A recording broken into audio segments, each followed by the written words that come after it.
Ancient Chinese philosopher Lao Tzu once said, "It is good to deflect an attack.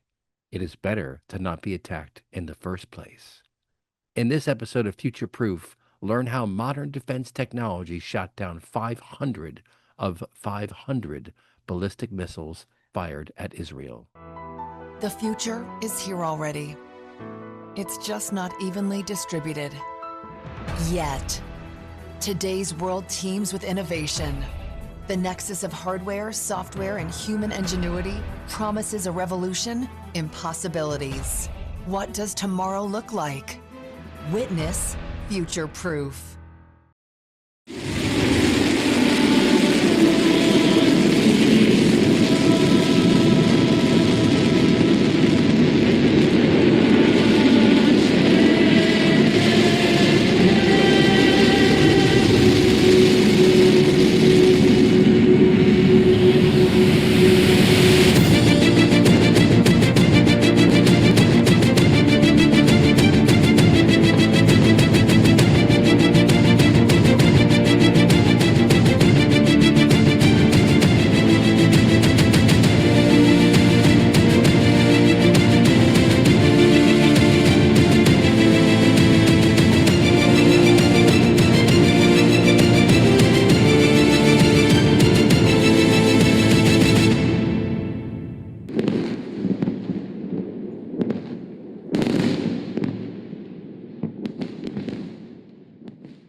That is absolutely amazing.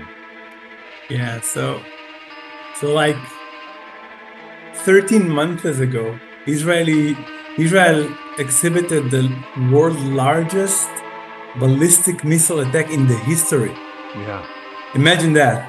Wow. 300 of such ballistic missile with nearly 1 ton of explosive in each missile were fired to our cities, our houses, our kindergartens, our hospitals, our families. This is what happened. And the outcome, imagine what's happened if the US was exhibiting but such an attack from adversary at scale.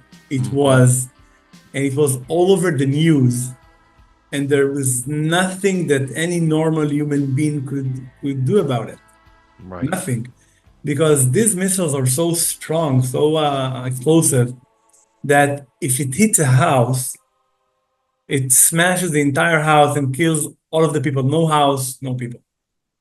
So statistically, now you're in a casino, gambling on the lives of either your family, your friends, your beloved ones. I don't want to talk about, about properties, like houses and vehicles. And this is exactly what happened 13 months ago in Israel.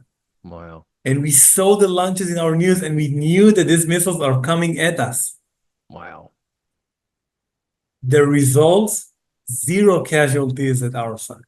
That's crazy. 0 casualties at our side.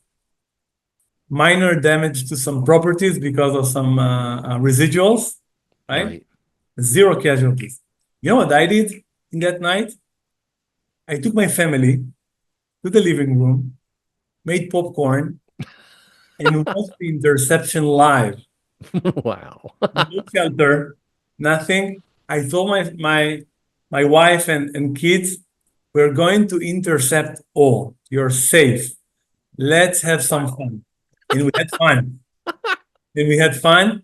And I knew that we are going to intercept this attack and subsequent attacks because I saw the Israeli array of air defense solutions, the multi-layer air defense, from the moment they were an idea and a set of equations and spreadsheets. Wow. Until the deployment and consistent operational proofs in protecting our lives.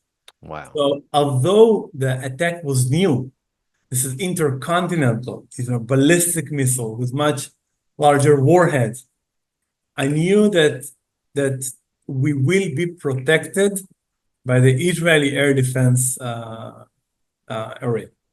That's Okay? amazing. And you can say you gambled the life of your family, but it wasn't a gamble. I knew the percentage, I knew how the system works. I knew we will be protected, and that's exactly what happened. Wow. To complete the details, 6 months afterward, Iran launched similar attack with improved um, missiles, and again, it was completely intercepted, no casualties. Wow. That's amazing. Yeah, I mean, it's bal amazing.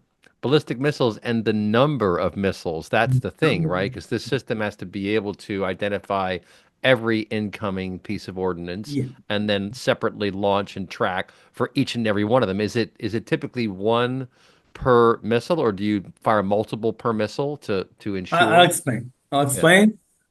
Just to give you the broader picture of this dual attacks by Iran, it was comprised of also cruise missiles, Hmm. drones, and UAVs. Okay, with respect to the cruise missiles, drones, and UAVs, we had great support from our U.S. allies. Okay, and most on the drones, cruise missiles, and UAVs were intercepted before reaching the borders of Israel by the coalition, which was led by the US and Israel. Okay? The ballistic missiles were intercepted only by the Israeli air defense system. Wow. Okay? Because they went out of space. Okay? And no aircraft can intercept ballistic missiles from outer space, and penetrated to our borders in the hypersonic mode, so very fast mode, very fast speed, and they were intercepted by our air defense system. So it was Arrow 3, David Sling, and the Iron Dome. Hmm. 3 layer of air defense system. Wow. Okay. So now would you like to just review how it works? Yeah. Okay. Yes. So so every defense operation, every defense system, and including air defense, starts with information, data. So you need to sense that an attack is looming. Hmm. Okay? The earlier you sense it, the better the outcome, the higher the chances for you to intercept and to become safe. Okay? So the first layers are of detection and sensing are offline of sight layers, which are in space. Hmm. Okay? So satellite monitor the Earth continuously, and if there's a potential attack looming, there is a focus of the satellite intelligence of the suspicious area. Okay, and the satellite can detect suspicious movement. Okay, and there's also a possibility to detect launches already from the satellite. Hmm. If a Wow. detection is if a launch, if an attack is somehow even partially detected by a satellite, it makes the task easier because you can apply multiple layered solution. Okay, Hmm. so the second layer of detection, and this is the key and the core layer of the detection, is the radars. Okay, radar stands for radio detection and ranging. So radar transmits radiation, especially modulated radiation. It is the radiation, the waves are modulated, waveform is modulated in order to achieve a given set of performance, detection, classification, ambiguity, resolution, reduction of the false alarms, reliability of the tracking and of the detection, right? So you aggregate all of these factors, and then you create a scheme of how to modulate the energy that is being transmitted. Okay, so the radar, and this is a huge radar. I will soon share a slide if you want to see how it looks like. Transmits huge amount of energy, okay, to the air, and it the radar processes the reflection. So the energy is transmitted, it intersects with targets, and portion of the radiation, portion of the energy is being reflected back to the radar. Mm-hmm. Okay. Based on the reflected energy, the radar applies signal processing algorithms. So it's like actual analytical mathematics, okay, to classify the target, and also artificial intelligence algorithms to classify the target. So the received energy in the radar undergoes both analytic signal processing Mm-hmm. and AI. And it has two major targets. One is to detect, so know something that is there, okay? To classify, to say whether it is a friend of a foe or a foe, a missile or an airplane or a helicopter, right? And also track. Track by mean we need to know the precise location of the threat in each frame, each millisecond. Mm. Okay. And this is what the radar does. The radar scans the entire environment all the time. Okay. There's no blanks, no blanks. The entire threat domain or potential threat domain of threat is being scanned by the radar all the time. Okay. Wow. So we have consistent eyes that works to hundreds and thousands of kilometers. The Israeli radars today can also detect and track satellites deep in the space, our space. Okay, so not just aerial target, but also space Wow. target. That's Yeah. crazy. I And did this not know is that. yeah. So this is the first layer. Okay, makes sense? Mm-hmm. Okay. The second layer is the perception layer. Okay, the mission perception layer. It means now we are in the brain segment. We sensed, we know roughly what it is. Now we start the perception and planning. Okay, Mm-hmm. what's exactly the perception and planning? This is nearly hyperscale calculation that says how many targets there are, what are their routes, what is the optimal trajectory per interceptor that needs to be made in order to intercept all the targets. How many interceptor should be fired per target, right? Right. This includes the many parameters. It's performed by optimization of multi domains in terms of security, probability of success, and also cost. You want to cost optimize throughout the mission, and Mm-hmm. AI do that in the perception there.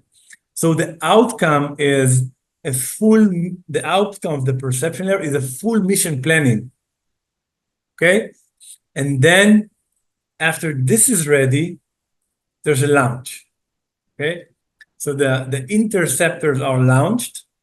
Okay, and after the launch, there is the missile updates the system, the AI system, the ground AI system, each frame on its location for performance. Maybe there's a problem with the missile, so you need to launch another missile. Maybe there are other unseen or surprise in the scenario that needs a specific reply in real time, right? So there's a direct communication between the missile and the computational station that does the perception and the planning in real time. And then the missile is autonomous. So the missile has eyes itself and brain of itself. Because as you know, like human beings, the closer you get to the target, the better you see it, the more information you have, and you can make better decisions. Mm-hmm. So at some point, the mission, the load of the mission load goes fully to the missile themselves, and they chase the target. The target maneuver, they respond. If they see that this is a friend, they avoid the targets and explode or fall to the sea, right? All of that. And this is, and everything is in the middle of that space. And then there's the end game stage. So the end game kill chain. What does it mean? So what's the target? How am I going to intercept the target? Whether it is a hit to kill, or I should activate a warhead. Is this target is nuclear? Because if it's nuclear, I want to intercept it in a specific way that will not activate a nuclear Right. reaction. Right. Did that. Or if it's a conventional threat, I can use a warhead and improve the chances of interception. So this operations are made in the missile's eyes and brains. Okay, Mm. it's called seekers, radar seekers.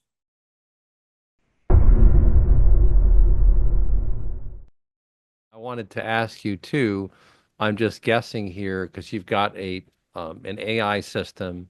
You're of course focused on algorithms of physics and how things Mhm. fly and move, but also you have pattern detection and classification. And I'm guessing that the system is designed to recognize new patterns of behavior and then identify those and classify those. So you get a new missile So that's mhm. acting in a way that you haven't seen before. Now, I'm guessing there's a way to identify that as a new pattern, as an emergent behavior, and classify that. Now I know what that is. So maybe can you talk about how the system learns from new experiences and how that is persisted and So leveraged in the future? good, good point. So in order to enable the next generation Golden Dome, you cannot count on existing sensor stack. Mm-hmm. Why? Because existing sensor stack are optimized for missiles and airplanes, not for drones and UAVs. They're not general. Right. They're designed based on assumptions. Okay. And the main problem with that is the resolution. Mm. Okay. The resolution of the radar is the biggest sensing problem of air defense systems today. And I give you an example to quantify, right? Some numbers.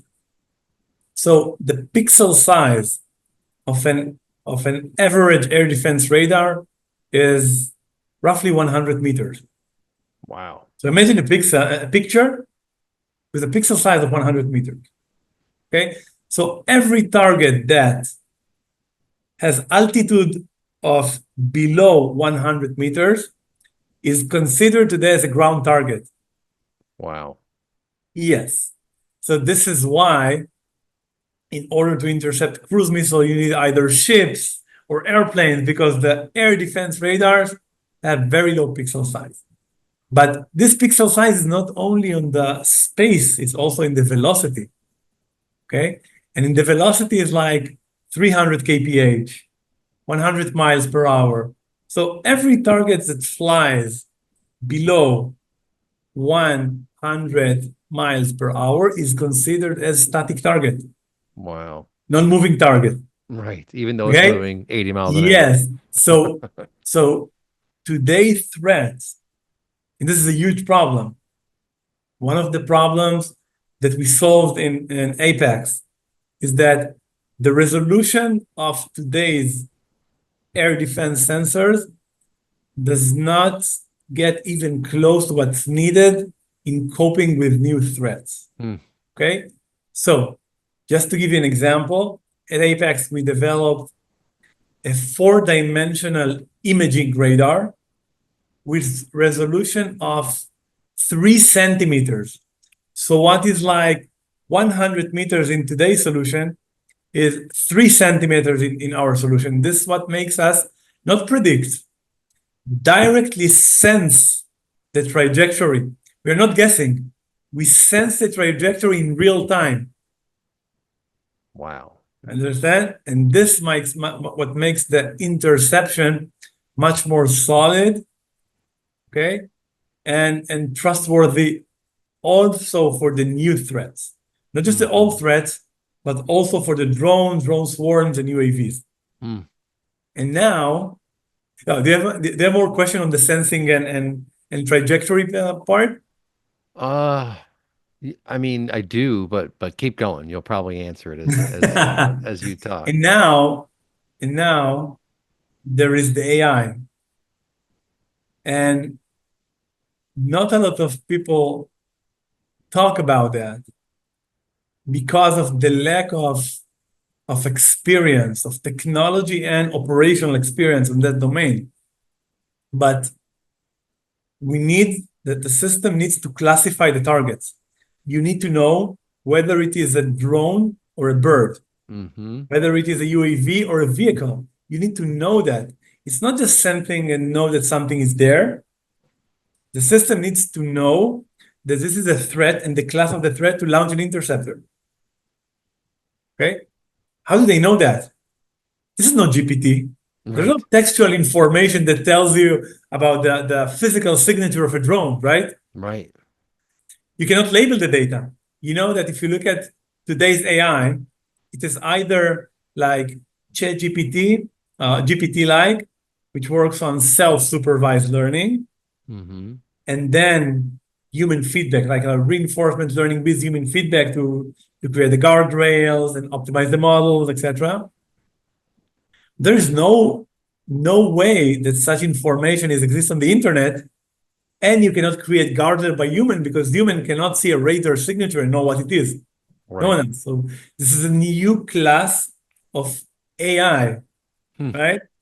So on top of the high resolution sensing, extremely high resolution, there's a breakthrough in resolution. It's a foundational breakthrough that overcomes theoretical bounds. Been Hmm. working for that for more than 15 years to reach that. Wow. You need a breakthrough in AI. How do you know that this is a drone from 15 kilometers? You cannot label it. No human can label it. So how do you do that?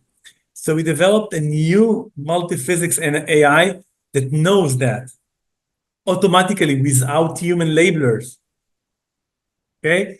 In the classical computer vision and AI, you know, like companies like Scale AI, which is a famous company, they employ 250,000 manual labelers and data workers. This can Yeah. never Right. scale, right? Right. Can Right. never scale. So you need to do it in much higher level of data complexity, and you need to do it fully automated in order to get the strategic advantage. And this is Mm-hmm. exactly what we do. This Wow. like the under the hood of what enabled us to get the result that we are now getting. Right. Well, you're using deterministic algorithms as opposed to stochastic or probabilistic, right? I mean, that's, if I So, understand it correctly, so that first and foremost, all of our pipelines, AI pipelines, is automatic. No human in the loop. hmm, No data labelers.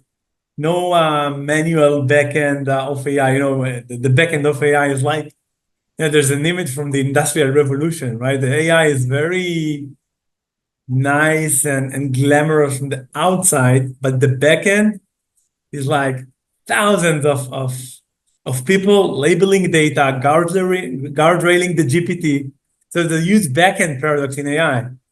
We don't have this paradox. We do everything fast and automated hmm. versus the slow, non-scalable, and manual of today's AI backends. And Okay. so how did you train this this model is I guess my big question, right? Like Yeah, what's this the is input that you would use because you're taking data from radar, you're taking telemetry data basically, right, from radar, and you're the taking visual data and other forms. So these are unwieldy sources. They don't really fit into a table in a data yeah, they warehouse, don't. They right? don't. So Yeah. how did you train that? So I think that you asked the most critical and most confidential, of course, question Right. on how it's being done. So you cannot do it the way it is being done today. Right. You cannot do it. Right. No, no taking missing piece of the puzzle and completed by sentence. No, dense estimation, sample generation. You need to do it completely different. So what we do is start from the basic mathematics. Mm-hmm. Okay, we build analytical signal processing pipelines for each of the sensor modalities we address. So it is radar, LiDAR, GPS, IMU, camera, and acoustical sensors. I see. So by analytical pipelines, I mean how the signal is being processed from the moment it is converted from analog to digital Mm-hmm. until the output is created. So we have specialized pipelines for each sensor modality, Interesting. and then we fuse them, Mm-hmm. and then we have multi-frame processing on all of them, and then also we have the AI on each of the sensor modalities and also the fused information. Mm. Okay, a bit of how we train it. We train it self-supervised and weakly supervised, and we use a lot of physics constraints and physics equations like continuity, causality, momentum conservation, and memory to improve and strengthen the model and gives also some physical implication. Mm. Okay? And the outcome of that is multi-physics foundational AI models that are trained on all of these modalities, and they can predict and generate sensor data very high fidelity. Mm. Okay, based on these models, we build expert agents, expert interception agents that are expert, in autonomous interceptions. So you do this huge multi-physics AI model, distill it, build expert interception agents on top of it, and this is the final software that is deployed. Wow. That is so incredibly cool. I like the Right. way because what you instrumented the environment, right? I mean, that's what the sensors are. You've instrumented the environment, and as you suggest, you're catching radar, lidar, visual optics, and also sound, Yeah. and then you're leveraging a baseline of understanding of material science, of the physical properties of these objects, how they move, how the weather conditions might affect that, for Exactly. example, Exactly. right? You're scanning all these things. That's one hell of a processing engine. I mean, goodness gracious, is it? Exactly. I mean, I'm just curious, and feel free to not answer questions because there is proprietary stuff involved here. But I'm guessing that you have clusters, and do they spin up new clusters like when there's an attack? Is there does it spin up additional clusters to be able to handle the additional input, or how does that work? It's quite sensitive, but I'll try to answer. Okay, try to Okay. answer. Thank you. First and foremost, you will be surprised to hear and to learn that our models is much smaller than today foundational model. Hmm. And the reason is, and it's quite sensitive, that the mechanisms that we use in the training process Mm-hmm. improve the precision of the model without any human in the loop. Hmm. So there are barely no neurons that are wasted on AI crap, like the spontaneous stuff, the Interesting. non-control stuff. So we give the data guidance. I try to select my word, right? In the training process. So we get much more accurate models, but smaller.